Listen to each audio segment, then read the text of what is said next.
भरतपुर राज परिवार के राजा रानी की लड़ाई अब खुलेआम सड़कों पर उतर आई है। पूर्व कैबिनेट मंत्री और राज परिवार के सदस्य विश्वेंद्र सिंह ने अपनी पत्नी दिव्या सिंह और अपने बेटे अनिरुद्ध सिंह पर जहां मारपीट करने और भरपेट खाना नहीं देने जैसे आरोप लगाए हैं, वहीं दिव्या सिंह और अनिरुद्ध ने प्रेस कॉन्फ्रेंस कर विश्वेंद्र सिंह के आरोपों को झूठा बताया है। उन्होंने कहा, विश्वेंद्र सिंह की ओर से प्रस्तुत किए गए भरण पोषण के प्रार्थना पत्र के साथ ही मोती महल, कोठी दरबार निवास आदि पर कब्जा करने के मामले में एसडीएम कोर्ट का फैसला आने वाला है। ऐसे में एसडीएम पर दबाव बनाने के लिए इस तरह का माहौल बनाया जा रहा है। राज परिवार में उठे इस विवाद ने पूरे राजस्थान में हलचल मचा दी है और हर किसी के मन में ये सवाल खड़े होने लगे हैं कि आखिर ऐसा क्या हो गया कि राज परिवार की लड़ाई इस तरह से सड़कों पर उतर आई है। क्यों राज परिवार के सदस्य एक दूसरे पर इतने संगीन आरोप लगा रहे हैं? तो चलिए इस वीडियो में हम आपको बताते हैं कि आखिर मामला क्या है।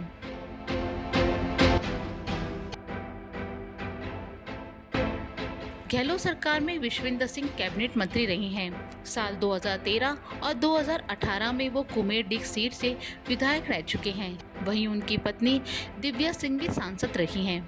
विश्वेंद्र सिंह भरतपुर रियासत के अंतिम शासक के बेटे हैं। 1971 में भारत के संविधान में 26वें संशोधन में भारत सरकार ने उपाधियों, विशेष अधिकारों और रियासत भारत के सभी आधिकारिक प्रतीकों को समाप्त कर दिया था।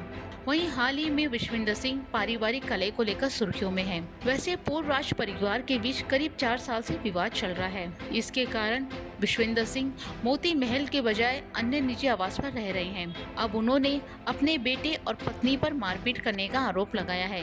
विश्वेंद्र सिंह का कहना है कि दिव्या सिंह और अनिरुद्ध उन्हें खाने नहीं देते और उनके साथ मारपीट करते हैं।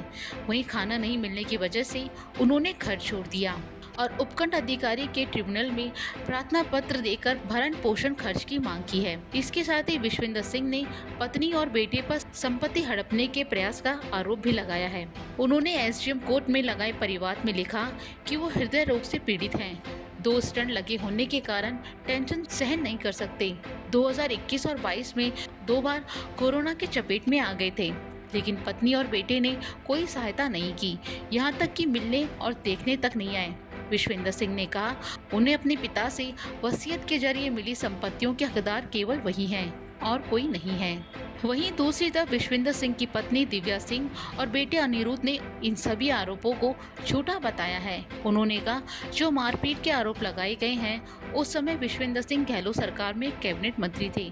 उनके साथ मारपीट कैसे हो सकती है? अगर मारपीट होती तो पुलिस में भी मामला दर्ज होता। वो खुद ही 3 साल से महल नहीं आई हैं। दिव्या सिंह और अनिरुद्ध ने कहा, ये पूरा मामला महाराजा सूरजमल की प्रॉपर्टी को लेकर है। उन्होंने कहा कि विश्वेंद्र सिंह ने सारी प्रॉपर्टी बेच दी है। उन्होंने डॉक्यूमेंट पर हमारे फर्जी सिग्नेचर भी कराए हैं। वहीं अब मोती महल है जिसे बेचना चाहते हैं और उसे बचाने के लिए ये पूरा मामला बना है। दिव्या सिंह ने कहा कि अब जो बचा है उसे बचाने की कवायद में हम जुटे हैं। मैं 33 साल से घर संवारने में जुटी हूँ। मोती महल उनके नाम है और उनके नाम से पट्टा भी है। इसके साथ ही दिव्या सिंह ने चेतावनी भरे लहजे से कहा, अगर उन्होंने मुंह खोल दिया और बता दिया कि उनके साथ पिछले 30 सालों से क्या क्या हुआ है तो मामला सुप्रीम कोर्ट तक चला जाएगा। इसके साथ ही दिव्या सिंह ने कहा कि मेरा बेटा अनिरुद्ध मेरी रक्षा कर रहा है, मैं उसके लिए सड़कों पर उतरने को तैयार हूँ। मैं मरते दम तक मोती महल को बेचने नहीं दूंगी। हालांकि हमारे द्वारा सभी सबूत कोर्ट में पेश कर दिए गए हैं और इस पर फैसला जल्द आने वाला है। भरतपुर राज परिवार की लड़ाई अब कोर्ट तक पहुँच गई है। अब यहाँ देखने वाली बात होगी कि पक्ष में फैसला होता है।